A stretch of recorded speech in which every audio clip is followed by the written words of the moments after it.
Hello students, we shall proceed further here. Summary of the novel To Serve with Love. To increase the class cultural exposure, Braithwaite, he takes them on field trips and excursions to museums and theatres, and to everyone's surprise, many of the students have never been.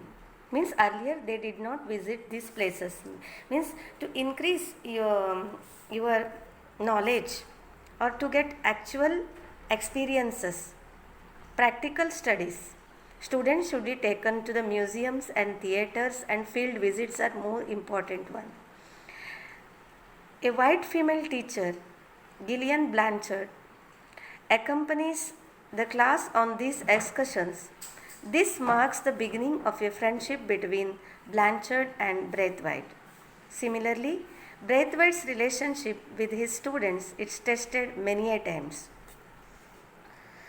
Although his students frequently disappoint and hurt him, that means they continue their work of behaving badly, he learns to forgive them.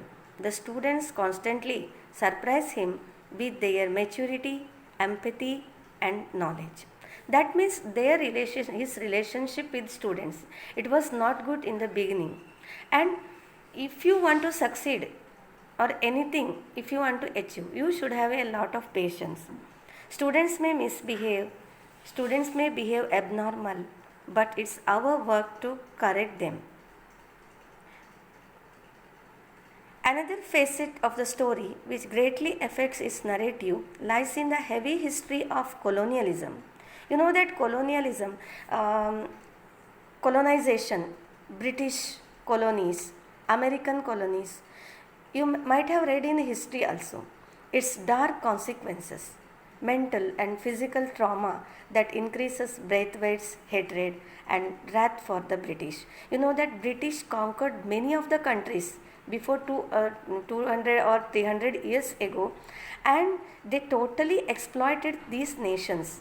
They took the raw materials to their country and they produced the finished goods, and again for higher rate, higher price, they sold in the colonies.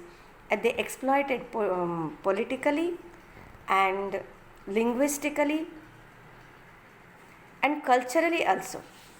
He constantly feels the prejudicial effects of colonialism while living in England after World War II. These negative experiences frequently shape his thoughts and actions. Braithwaite is surprised and shocked by the conditions in which these students live, and also the physical trauma of the war that can be seen throughout his teaching and environment. Recently you might have been watching, means you might have watched Ukraine and Russia war. What are the consequences? The death and the effects of the war, rise in prices, a shortage of food, relations between the students. Many of the students from Ukraine, they turned back to our country. So these are all the consequences of war. So when we are learning a novel, we get the mainly social economic conditions prevailed during the particular period.